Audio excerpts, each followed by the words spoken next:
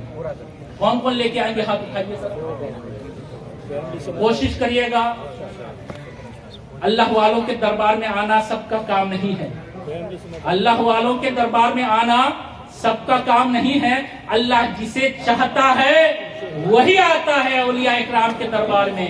تو آپ بھی آئیں، اپنے اہل و عیال کو لے کر کے آئیں، کیونکہ اللہ آپ کا کام ہے ان کو بولنا، نیک محفل میں بلانے کا کام آپ کا ہے، آپ کو نیکی ملے گی۔